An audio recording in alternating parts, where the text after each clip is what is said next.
यहाँ मन्त्री हुनेभन्दा अर्को होडै छैन। लबिना लामाहरूले त्यहाँ बोल्नु त्यस कारण पठाएको त युवाहरूलाई हामीले त्यहाँ। तपाईँहरू गएर त्यहाँ खुट्टा कमाउने हो? के काम छ तपाईँहरूको त्यहाँ? उहाँहरूबाट के कुराहरू हामीले सिक्नु पनि पर्छ भनिदिनुपर्छ। सिपी मैनालीहरूले के लक्ष्यले त्यो गर्नुभएको थियो, बिचमा के भयो, अहिले के भइराखेको छ, पार्टीहरू किन फुटिराखेका छन् भनिदिनुपर्छ, प्रश्न भनिदिनुपर्छ। होइन भने हामी भनिदिन्छौँ त्यो कुरा। अब अलिकति कडा भयो होला, क्षमा गर्नु, तर योभन्दा अर्को कुरा मैले समस्याको जड देखेको छैन। क्रान्तिकारी समाजवादहरूको द्वन्द्व भइ नै राख्छ। हिजो पनि थियो, आज पनि छ र भोलि पनि हुनेछ। खालि क्रान्ति भनेको छ, पुँजीवादी भनेको छ, साम्राज्यवादी भनेको छ, फलानु भनेको छ। हाम्रा दुईटा बहिनीहरू त्यहाँ काम गर्दा रहेछन्। हरेक दिन राति चाहिँ मालिक आउँछ सुत्नको लागि भन्छन्, गुवागा रोइरहेका छन्। यहाँ हामी क्रान्तिको कुरा गरिरहेछौँ। हाम्रो राज्यको नामाकरण यो भएन भने यो टुट्छ भन्छन्। फेरि अझै पनि आफैले नै नामाकरण गरे। हिजो किन त्यस्तो नामाकरण गरेको हो? युरोप मलेसियामा पुर्याएर यहाँ क्रान्तिको कुरा गर्नु ठगी होइन त्यो? यो पुँजीवादले विभाजित गरेको अवस्था हो। हामीहरू अहिले पनि चाहन्छौँ कोरिया एक होस्, तर हामीहरू यहाँ बेग्लै राज्य हुन्छ नत्र भने त भन्न थालेका छौँ। फेरि यहाँभित्र चाहिँ यत्रो 17,000 मान्छे मारे।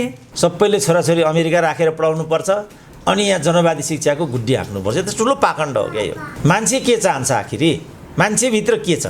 यो नाङ्गो सत्यलाई पनि हामीले अस्वीकार गर्ने हो भने त कोभिडले हतप्रभ भएको नेपाली जनता आज एउटा ट्रिटमेन्ट लिन सक्दैन।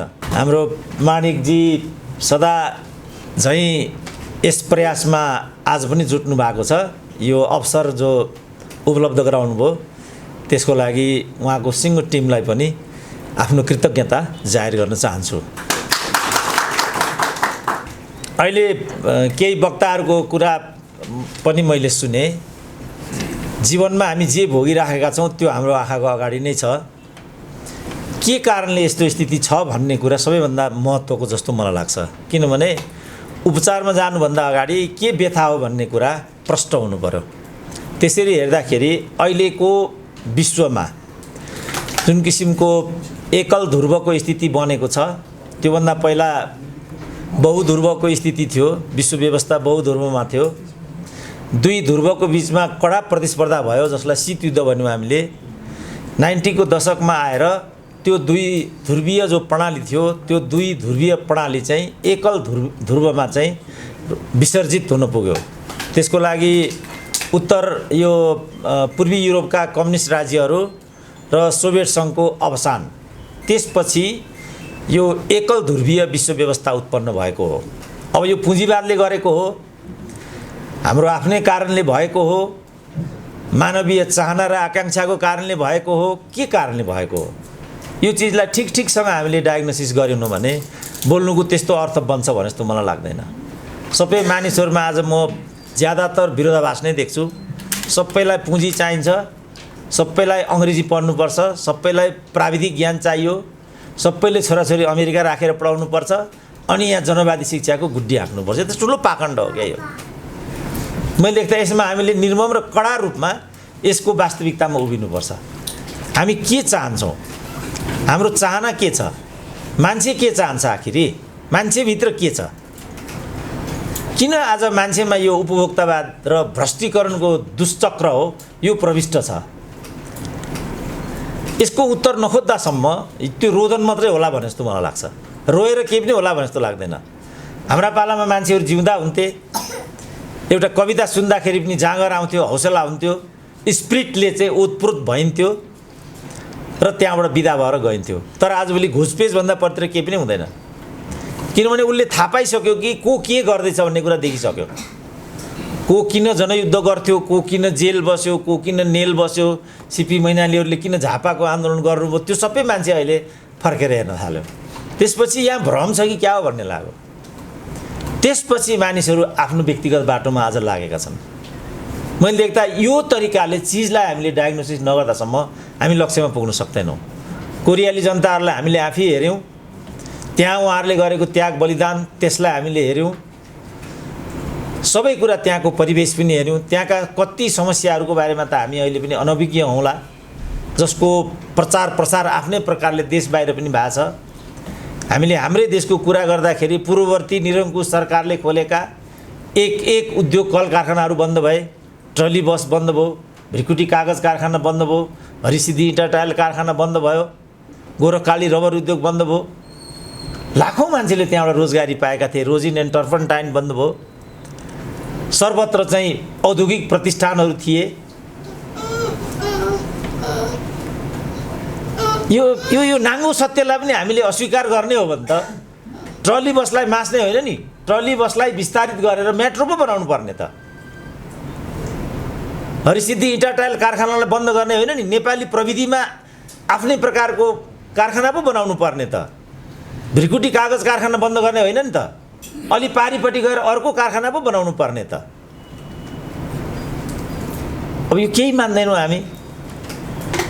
खालि क्रान्ति भनेको छ, पुँजीवादी भनेको छ, साम्राज्यवादी भनेको छ, फलानु भनेको छ।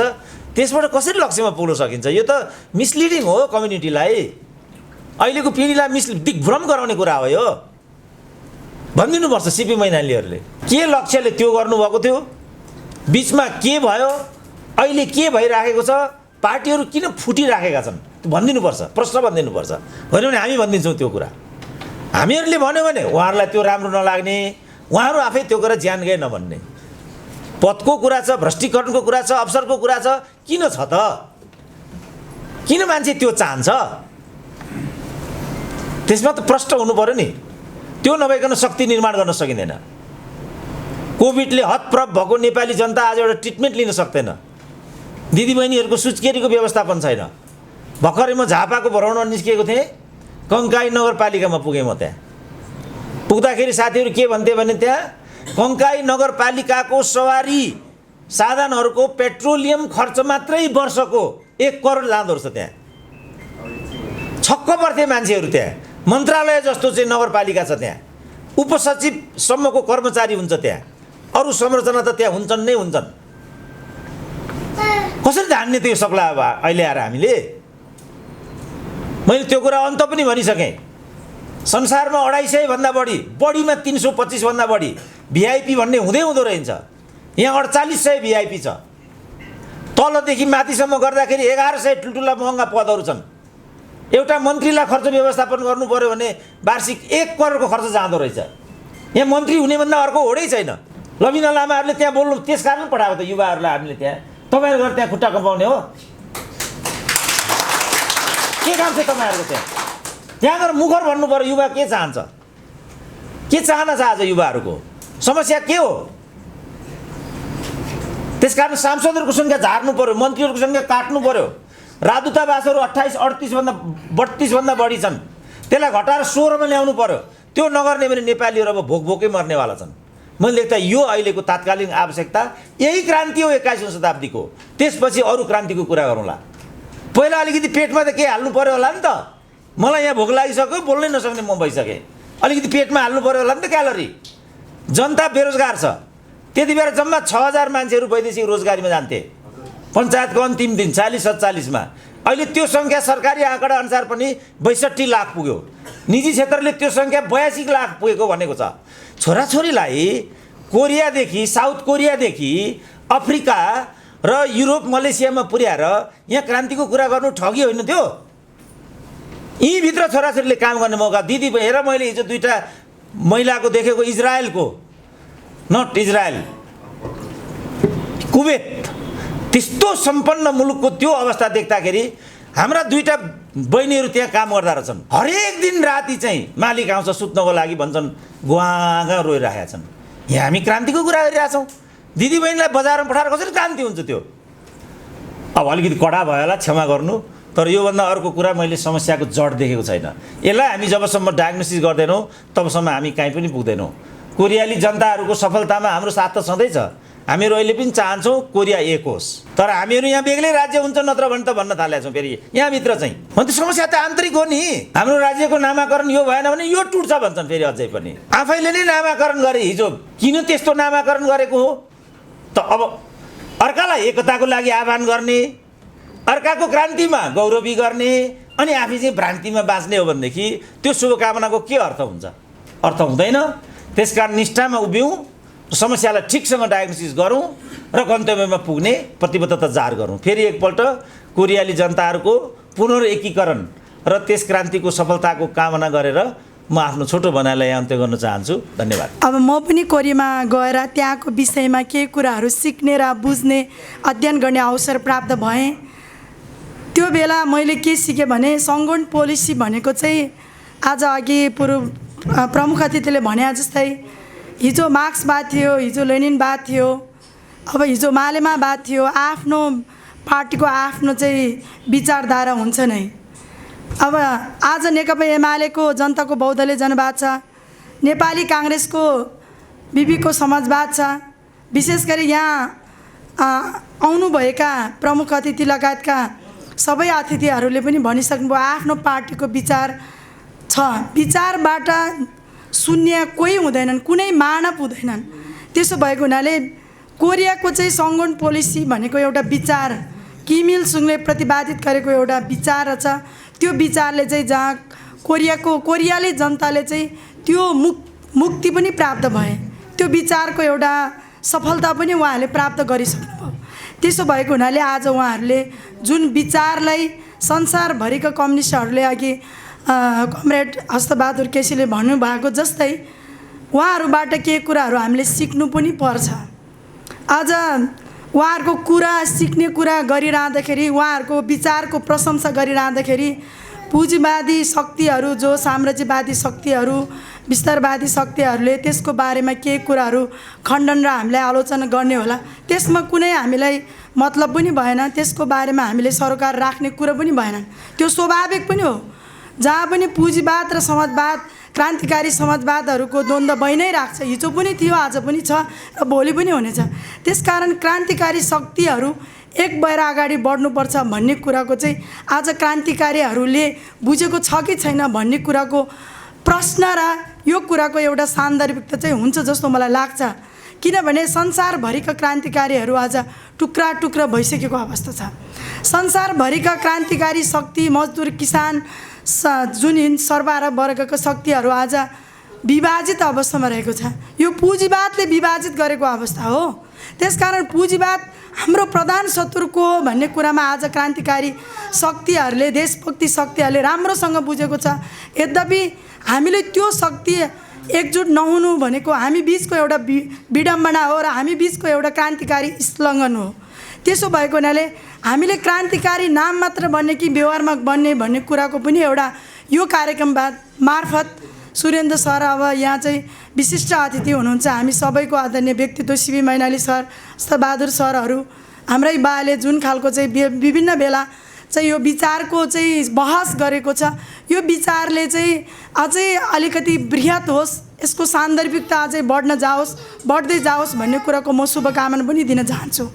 त्यसो भएको हुनाले हिजो क्रान्तिकारीहरू टुक्रो टुक्रो अवस्थामा रहेको र कम्युनिस्ट पार्टीहरू चाहिँ एउटा लथालिङ्गल चाहिँ एउटा चाहिँ पुँजीवादले चाहिँ त्यो खालको चाहिँ अवस्था पुर्याउने बेलामा जननेता कमरेड मदन भण्डारीले चाहिँ नेपालको माटो सुहाउँदो, नेपालको चाहिँ भौगोलिक यहाँको जियो पोलिटिक्स, यहाँको चाहिँ सबै कुरालाई बुझेर, अब मैले धेरै किरा भन्नुभयो, उहाँहरू जस्तो विज्ञ यहाँ हुनुहुन्छ, त्यो बेलामा चाहिँ कम्युनिस्टहरूलाई चाहिँ नयाँ ढङ्गले अब कसरी लाने भनेर चाहिँ हिजो चिनिया क्रान्ति माओसेतुङले गरेको बेलामा, जर्मनको चाहिँ अघि भनिहाल्यो मार्क्सले त्यो बेलाको 16औँ शताब्दी 18औँ शताब्दीबाट सुरु गरेको कम्युनिस्ट आन्दोलनलाई अझै हामीले सफल पार्नको निम्ति र पुँजीवादहरूको चुनौतीलाई हामीले कसरी सामना गर्ने भन्ने कुराको लाग्दाखेरि कमरेड मदन भण्डारीले जनताको बहुदलीय जनवाद प्रतिपादित गर्नुभयो। किनभने के अरे समाजको शान्तिपूर्ण बाटोबाट समाजको परिवर्तन, प्रगतिशील रूपान्तरण चाहिँ शान्तिपूर्ण बाटोबाट सफल पार्नको निम्ति अब नेपालमा चाहिँ नयाँ ढङ्गले जानुपर्छ भन्ने कुराको चाहिँ जननेता मदन भण्डारीले पनि त्यो एउटा जबजको कार्यक्रम ल्याउनु भयो हो। त्यो कार्यक्रमले आज एउटा खालको चाहिँ माओवादी 10 वर्ष जनयुद्ध त लड्नुभयो। अब यहाँ किन सफल भएन, किन भएन भन्ने कुराको हामीसँग घाम जस्तै छर्लङ्ग छ। यत्रो 17,000 मान्छे मारे, सारा भोकनाङ्ग जनताहरूलाई सपना बाँडे, विभिन्न चाहिँ जाति भाषा लिङ्गहरूलाई चाहिँ उहाँले चाहिँ छुट्टै राज्यको चाहिँ आह्वान गरेर चाहिँ त्यहाँबाट सङ्गठित गरे। आज ती जनजाति आदिवासी त्यो वर्गको समुदायहरू कहाँ पुगे, के भए? तर आज वास्तवमा चाहिँ शान्तिपूर्ण बाटोबाट पनि प्रगतिशील तरिकाबाट समाजको रूपान्तरण गर्छ भन्ने कुरा जबजकै जित हो भन्ने कुराले चाहिँ आज वस्तुगत रूपमा स्पेस ठाउँ पाएको छ। त्यस्तै मैले जोड्न खोजेको के हो भने सङ्गठन पोलिसी, आर्मी फर्स्ट पोलिसी, शत्रुलाई चाहिँ परास्त गर्नको निम्ति, दुश्मनलाई परास्त गर्नको निम्ति चाहिँ आर्मी फर्स्ट पोलिसी गर्नुपर्छ भनेर उहाँहरूले चाहिँ कोरियामा जल सेना, स्थलगत सेना, हवाई सेना हैन यो खालको सेनाहरूलाई सङ्गठित पारेर त्यो भयो भने जबले मदन भण्डारी बिचमा बित्नुभयो, तर पनि उहाँले प्रतिपादित गरेको सिद्धान्तले चाहिँ आज त्यही ठाउँमा चाहिँ कम्युनिस्ट पार्टीहरू चाहिँ वरिपरि घुमिरहेको छ। त्यसै कारणले गर्दा कम्युनिस्ट पार्टीहरू एक हुने स्थिति पनि भइसकेको थियो। अब कम्युनिस्ट पार्टीका नेता नेकपा एमाले, माओवादी र लगायतका हाम्रो चाहिँ के अरे यो माधव कमरेडहरूको चाहिँ एउटा दममा घमण्डा सत्ताप्रतिको चाहिँ उहाँहरूको एउटा चाहिँ लोभले गर्दा कम्युनिस्ट पार्टीहरू चाहिँ फुट्न बाध्य भए। यत्रो 17,000 मान्छेलाई मारे, 10 वर्ष जनयुद्ध चाहिँ उहाँहरूले गर्नुभयो, तर कम्युनिस्ट पार्टीको एउटा शान्तिपूर्ण बाटोमै रूपान्तरण भएर अब यहाँ चाहिँ नेपालमा चाहिँ अब हामीले समाजवादको चाहिँ बाटो, समाजवाद चाहिँ छिटै नै देख्न पाउने हो भन्ने कुराको चाहिँ हामी जस्तो नयाँ पुस्ताहरूले आशा र भरोसा गरिरहेको बेलामा पार्टी नै टुक्रा टुक्रा अवस्थामा भयो। यसको पनि देशी विदेशी पुँजीवादीहरू शक्तिहरूको होला। अघि यहाँ चाहिँ अब एमसीसी कुरा पनि आए, साम्राज्यवादको कुरा पनि आए, त्यसैको केही न केही चाहिँ यसको कारणले पनि हुन सक्छन्। त्यसकारण म के भन्न चाहन्छु भने आदरणीय कमरेडहरूलाई, अब हामी एकताभित्र मात्रै समाजवाद चाँडै आउन सक्छन्। हामी एक भयो भने मात्रै पुँजीवादहरू परास्त हुन सक्छन्। कम्युनिस्ट पार्टीहरू एक भयो भने मात्रै श्रमजीवी सर्वहारा वर्गको चाहिँ दिन आउन सक्छन्, उज्यालो दिन आउन सक्छन् भन्ने कुराको चाहिँ सबैले चाहिँ एउटा कमिटमेन्ट गर्नु पर्यो। आफ्नो पार्टीको लाइन होला, इतिहास होला, त्यसको एउटा सिद्धान्त होला, तर त्यो सिद्धान्तलाई समेत एक स्टेप अगाडि राखेर सबै कम्युनिस्टहरू एक भयो भने हिजो चाहिँ चाहे त्यो के अरे चाहिँ कोरियामा किम इल सङले गरेको आन्दोलनको इतिहासको एउटा त्यो चाहिँ भन्न खोजेको त्यो उहाँको सपनालाई पनि यसले एउटा ठाउँ पाउँछ होलान्। चाहे त्यो मार्क्सले गरेको, लेनिनले गरेको एउटा जुन श्रमजीवी वर्गको त्याग र बलिदानले पनि त्यही पाउँछ होला। अनि हिजो चाहिँ माओ सेतुङले गरेको क्रान्तिको चाहिँ के सपना पनि त्यही भित्र पाउने होला। जननेत्र मदन भण्डारीदेखि लिएर यहाँ कमरेड सिबी मैनालीसम्म, बहादुर केसी कमरेडसम्मको आउने उहाँहरूको पनि त्यही हिजोको एउटा त्याग र बलिदानले त्यहीसम्म चाहिँ पुग्छ होला। त्यसकारण हामी एक ठाउँमा प्रवचन मात्र होइन कि हामी एक ठाउँमा जाने कुरा र हाम्रो पार्टीहरूलाई एक ठाउँमा लिएर जाने र अब नयाँ पुस्ताले नयाँ दिशा दिने भन्ने कुरा र एउटा चाहिँ उमेर समूहहरूको नेताहरूलाई चाहिँ एउटा अग्रज रूपमा राखेर जाँदाखेरि चाहिँ एउटा देशले पनि निकास पाउने, पार्टीले पनि एउटा कम्युनिस्ट पार्टीको पनि एउटा चाहिँ भन्या जस्तो एउटा ठाउँ पाउने र सिङ्गो चाहिँ एउटा कम्युनिस्ट पार्टीमा भोटमा धेरै आउने नेपाली समाजमा कम्युनिस्टप्रति मान्छेको आस्था र विचारप्रति आकर्षण हुने, तर सत्ताप्रति र हामीले सत्तालाई सधैँ टिकाइराख्ने कुरामा चाहिँ हामी चाहिँ नसक्ने, यो स्थिति चाहिँ नआओस् भन्ने कुरा आजको प्रवचन र आजको यो एउटा सङ्गठन पोलिसीको जुन क्रान्तिको भनौँ या यो कोरियाली जनताले प्रथम निर्देशन भनौँ कमरेड किम इल सङको त्यही कुराको चाहिँ सान्दर्भिक त होला जस्तो मैले लागे। त्यसो हुँदाखेरि हामी हिजो गणतन्त्रको निम्ति लड्यौँ, राजतन्त्रको विरुद्धमा लड्यौँ। हामीले गणतन्त्र के हो, सङ्घीयता के हो भन्ने कुराको त्यतिखेर निष्कर्ष थिएन, थाहा थिएन। तर सङ्घीयता आए, गणतन्त्र आए, संविधान आए, नेपाली जनताले संविधान प्राप्त भयो, दुनियाँमा नभएको एउटा सुन्दर दस्तावेज हामीले निर्माण गऱ्यौँ। तर त्यसको कार्यान्वयनको कुरामा आज हामीले कार्यान्वयन गर्ने, जनतालाई चाहिँ समाजवादी दिशामा चाहिँ सङ्गठित भएर अगाडि लाने कुरामा हामी चाहिँ फेरि पनि बाटो लरबरिएको छ। पुँजीवादहरूले ठाउँ कि ठाउँ प्रहार गरेको छ। देशी विदेशी शक्तिहरूको तैनात एउटा रणभूमि चाहिँ नेपाल बन्दैछ र यसले गर्दा चाहिँ कम्युनिस्टहरूलाई फेरि पनि छिया पार्दैछन् र कम्युनिस्ट नेताहरूलाई अझै पनि विचारले होस् र डाइरेक्ट र इन्डाइरेक्ट रूपमा भौतिक या चाहिँ अभौतिक रूपमा चाहिँ प्रहार गर्ने काम भइरहेको छ। त्यसले गर्दा त्यस्तो स्थिति नहोस्। यहाँहरू जस्तो अग्रजहरूले चाहिँ त्यो कुराको एउटा मूल्याङ्कन गरेर त्यो कुराको एउटा चाहिँ समीक्षा गरेर नयाँ जेनेरेसनको लागि नयाँ पार्टी निर्माणको निम्ति एक ठाउँमा उभिएर जाँदाखेरि चाहिँ आजको कार्यक्रमको पनि सान्दर्भिक होला भन्ने कुरामा मैले विश्वासले यो कार्यक्रममा बोलाइदिनु भयो। आयोजकहरूलाई हार्दिक धन्यवाद दिँदै फेरि पनि कोरियाली जनताको उत्तर प्रगति क्रान्तिकारी जुन देशभक्त स्पिरिट छ दुनियाँका सामु जुन खालको चाहिँ उहाँहरू चाहिँ एउटा निडर भएर चाहिँ एउटा संसारभरिका पुँजीवादीहरूलाई चाहिँ एउटा थर्कमान गरेर चाहिँ आफ्नो एउटा राष्ट्रियता जोगाउन क्रान्तिकारी छलफल जोगाउन कोरियाली जनताहरू सफल भएको छ। यो फेरि पनि उहाँहरूको यो सफलता कायम रहोस्, उहाँहरूको उत्तर प्रगति होस् भन्दै म यहाँबाट बिदा हुन्छु। हस्त अभिवादन नमस्ते। यो कार्यक्रममा धेरै विषयहरू उठेका छन्। अब ती सबै विषयहरूमा पस्ने र विस्तृत व्याख्या गर्ने यो बेला होइन। छुँदै त्यसको सन्दर्भबाट निस्किने र कोरियाली जनताको सङ्घर्षप्रति ऐक्यबद्धता जनाउने यो समय हो। म त्यतापट्टि जान चाहन्छु। मैले भनेको कुराले कतिपय वक्ता मित्र कमरेडहरूका कुराहरूलाई पनि छोएको होला, छुनुपर्छ भन्ने म चाहन्छु र म छुने गरी भन्छु।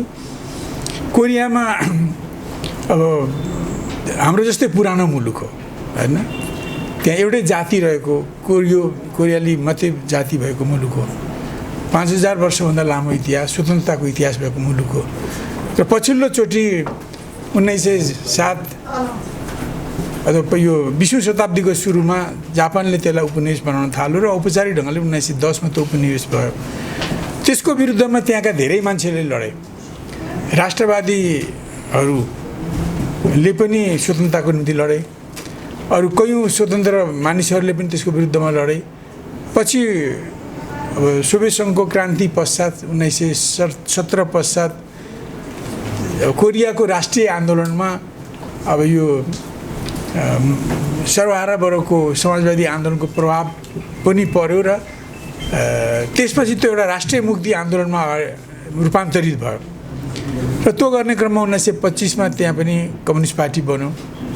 तर अन्तर्राष्ट्रिय कम्युनिस्ट संस्थामा दर्ता हुने होडले अरू पनि धेरै कम्युनिस्ट समूहहरू बने र 1930 साउनमा त्यहाँ भएका धेरै कम्युनिस्ट समूहहरूलाई, प्राय सबै कम्युनिस्ट समूहहरूलाई त्यो अन्तर्राष्ट्रिय संस्थाले कसैलाई दिएको मान्यता पनि खोजेपछि अलग्गै मान्यता प्राप्त नभएका धेरै कम्युनिस्ट पार्टीहरू थिए। त्यस्तो स्थितिमा अब आफ्नो पुर्खाको बेलादेखि नै विदेशीहरूको विरुद्ध लड्दै आएको एउटा परिवारबाट निस्केको यो एकजना युवा किम इल सुङले 1926 मा विद्यार्थी भएर पढ्दै साम्राज्यवाद मुर्दाबाद सङ्घ गठन गरेर उहाँहरूले जापानीहरूको उपनिवेशको विरुद्धमा एउटा व्यवहारिक काम सुरु गर्नुभयो र त्यस अझै अगाडि बढेर 1930 मा पुगेपछि उहाँहरूले अब ती धेरै कम्युनिस्ट पार्टी सङ्गठन लगभग नेपालको जस्तै खिचडी थियो त्यहाँ कम्युनिस्ट पार्टीहरूको। र किम इल सुङले बढी यो सैद्धान्तिक राजनीतिक बहसमा अल्बन लिनुभन्दा सैद्धान्तिक राजनीतिक नीति रोज्ने र व्यवहारमा उत्रिने, उहाँले व्यवहारमा उत्रिने बाटो लिनुभयो। र 1930 पछि किम इल सुङले अब जापानीहरूले बन्दुकको बलले कोरियालाई उपनिवेश बनाएको हुनाले र उहाँका पिताजीले पनि जापानको विरुद्धमा लडेको र उहाँको शिक्षा के रह्यो भने खालि बन्दुकको बलमा थिचेको कोरियालाई बन्दुकको बलमै मुक्त गर्न सकिन्छ। उहाँले पिताजीबाट पाउनुभएको यो शिक्षालाई लिएर उहाँहरू 1930 पछि उहाँ सशस्त्र आन्दोलनमा लाग्नुभयो।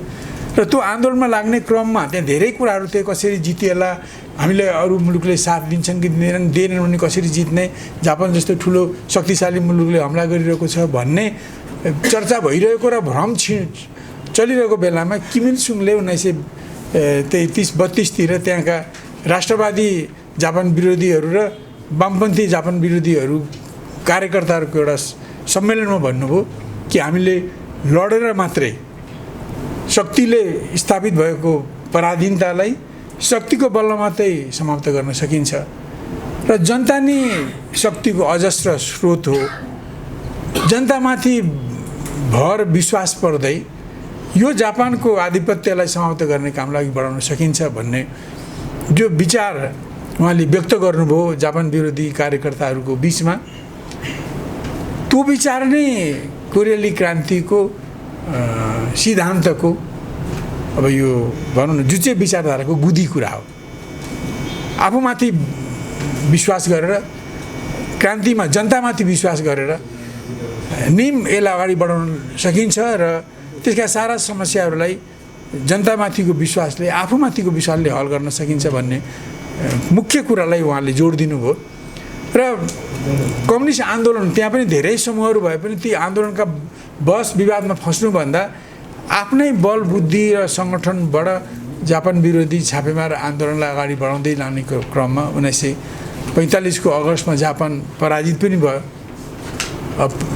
पछि प्रजाको कोरिया 48 को सेप्टेम्बरमा स्थापित भयो, प्रजातन्त्र जनगणतन्त्र कोरिया स्थापना भयो। त्यसलाई खप्न नसकेर साम्राज्यवादले, खास गरी अमेरिकी साम्राज्यवादले दक्षिणतिरबाट प्रवेश गर्दै उत्तरलाई पनि सिद्ध्याउने, जहाँ उत्तरमा जुचे विचारधाराका राष्ट्रवादी देशभक्तहरूले मुक्ति ल्याएका थिए, त्यस विरुद्ध हमला गर्ने क्रममा 51 देखि 53 सम्म ठुलो युद्ध भयो र त्यसमा कोरियाली जनताले किम इल सुङको नेतृत्वमा विजय हासिल गर्नुभयो र अब उत्तरपट्टि अहिले समाजवाद छ। 36 प्यारलल रेखामा दक्षिणपट्टि अमेरिकाको प्रभाव, प्रभुत्व, नियन्त्रणमा एउटा पुँजीवादी व्यवस्था छ। त्यहाँ मैले यहाँ भन्न खोजेको भने कोरियाबाट सिक्ने भनेको, मार्क्सवादीहरूले सिक्ने भन्ने कुरा के हो भने बढी बहस र गफगाफमा, सतै बहस र गफगाफमा सीमित हुने भन्दा सही सिद्धान्त लिने कुरा त प्रयत्न गर्नै पर्छ र त्यसको आधारमा भनौँ न समाजको परिवर्तन र क्रान्तिका अभ्यासहरूलाई अगाडि बढाउनुपर्छ भन्ने र आफ्नो मुलुकको अवस्था अनुसार नै आफ्नो सङ्घर्षको बाटो खिचिनुपर्छ, कोरिनुपर्छ भन्ने विचार नै किम इल सुङले अगाडि सार्नुभएको विचार हो, जसलाई जुचे विचारधारा हामी भन्छौँ, जो आफूमा जनतामा भरोसा गर्ने एउटा विचारधारा हो, जो आज विकसित भएर पछि समाजवाद निर्माण गर्ने क्रममा विकसित भएर विश्वभरिका अवसरवाद र प्रतिक्रियावाद, साम्राज्यवादको विरुद्धमा लड्ने क्रममा त्यो विचारधारालाई अहिले किम इल सुङ इजम, किम जोङ इल इजम भनेर त्यसको उन्नत रूपलाई मानिन्छ र त्यसको गुदी भनेको जुचे विचारधारा हो। त अहिले मैले यति भनेपछि के भनौँ भने हामीले यी कुराहरू त त्यहाँबाट सिक्यौँ र अहिले जुन ढङ्गले उहाँहरूले आफ्नै विचारको आधारमा देशवासीलाई एकीकृत गरेर साम्राज्यवादी जापानलाई पराजित गर्न सक्नुभयो भने हामीले पनि हाम्रो मुलुकमा 2006 सालमा कम्युनिस्ट पार्टी बन्यो।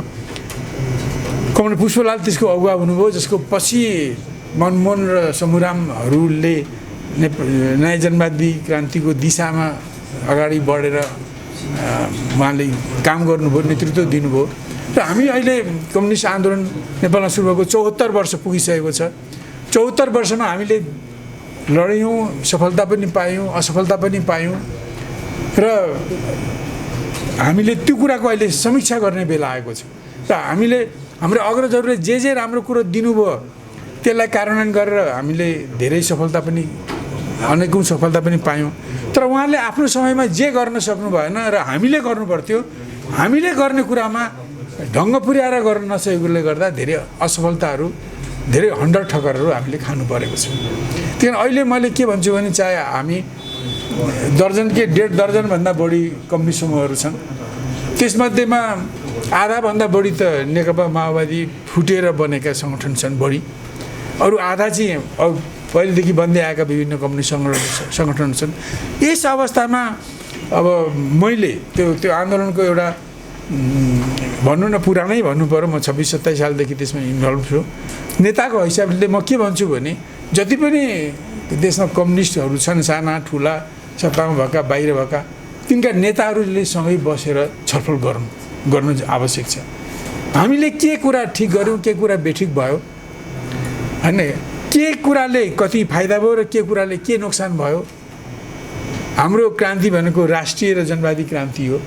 देशलाई स्वतन्त्र र सार्वभौम र स्वतन्त्र सार्वभौम सत्ता सम्पन्न देश बनाउने र जनतामा भएको सामन्ती दलाल पुँजीवादी शोषणलाई समाप्त गर्दै उनीहरूलाई जनवादी बाटोमा अगाडि बढाउने राष्ट्रिय जनवादी हाम्रो क्रान्ति हो। र यो क्रान्ति क्रममा हामीले गरेका के कुरा चाहिँ ठिक थिए, के कुरा बेठिक थिए भनेर यो आन्दोलनका नेताहरूले सँगै बस्नुपर्ने हुन्छ। कार्यकर्तालाई भिडाएर केही अर्थ छैन। नेतृत्वका मान्छेहरू बस्नुपर्छ र के ठिक भए के बेठिक भए समीक्षा गर्नु जरुरी छ। मैले यहाँ धेरै कुरा भन्नु पनि चाहन्न, किनभने अब नेतृत्वका मानिसहरू जबसम्म भन्नु खुला विचारले विनम्र भावले सँगै बसेर गल्ती कमजोरीहरू छुट्याउने र राम्रा कुरालाई अगाडि बढाउने र नेपालको हाम्रो रोकिएको बाटो, कम्युनिस्ट आन्दोलन त 74 सालदेखि त भत्ताभुङ्ग भएको छ। हेर्नुहोस् त भनियो, भत्ताभुङ्ग भएपछि बाटो अल्मलिएको छ। विभिन्नहरूले आफ्नै ढङ्गले चर्चा गरिरहेका छौँ।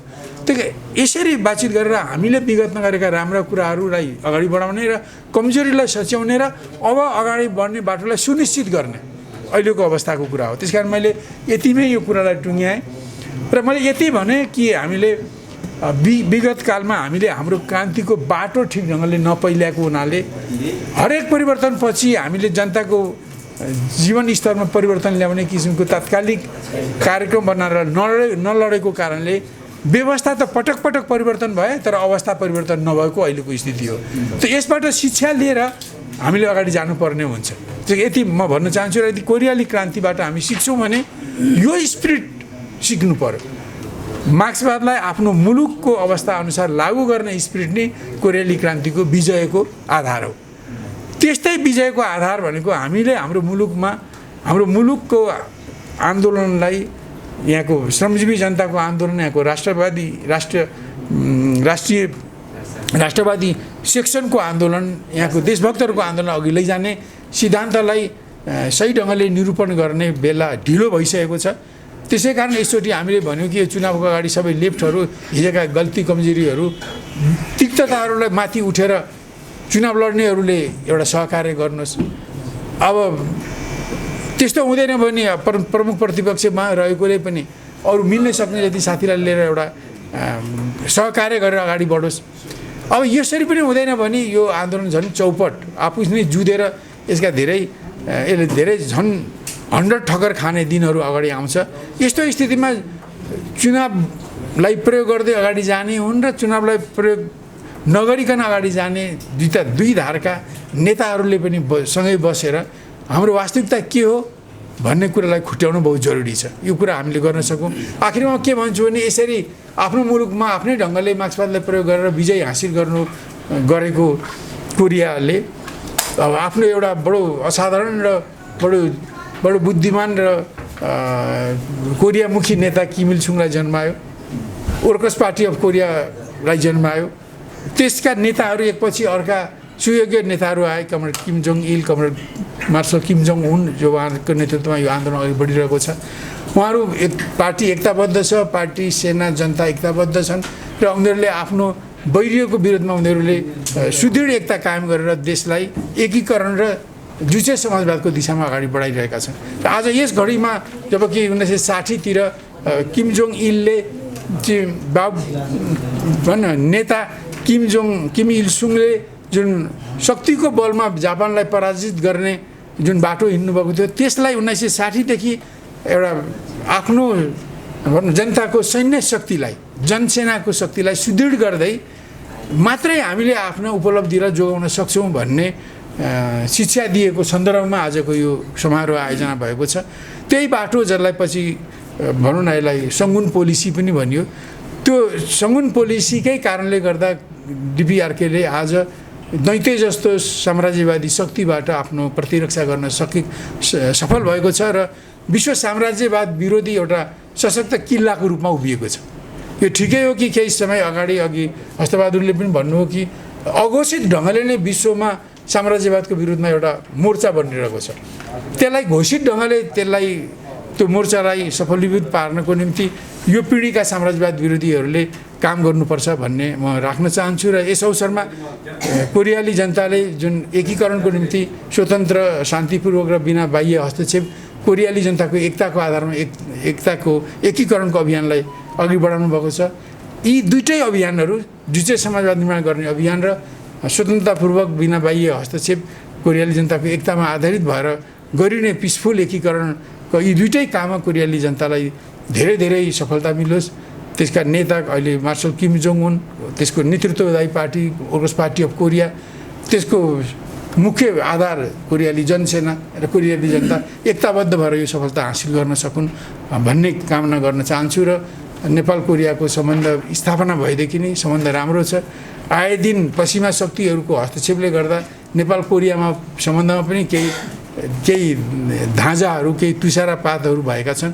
ती कुरालाई जित्दै चिर्दै हामीले कोरियाली जनताको सङ्घर्ष र सफलतामा कामना गर्दै एकबद्धता जनाउँदै अघि जान सक्नुपर्छ। र आज हाम्रो जुन नेपाल कोरियाको एक सम्बन्ध भन्नाले जनस्तरको सम्बन्ध, पार्टी स्तरको सम्बन्ध र राज्य स्तरको सम्बन्ध, यी सबै सम्बन्धहरू अगाडि बढुन् भन्ने कामना गर्दै नेपाल कोरिया मैत्री अमर रहोस् भन्ने भावनालाई व्यक्त गर्दै र अहिले कोरियाली जनताले अवलम्बन गरेको बाटोमा अविचलतापूर्वक अघि बढेर पूर्ण सफलता पाउन् भन्ने कुरा कामना गर्दै म आफ्नो मन्तव्यलाई टुङ्ग्याउँछु। हस्त धन्यवाद।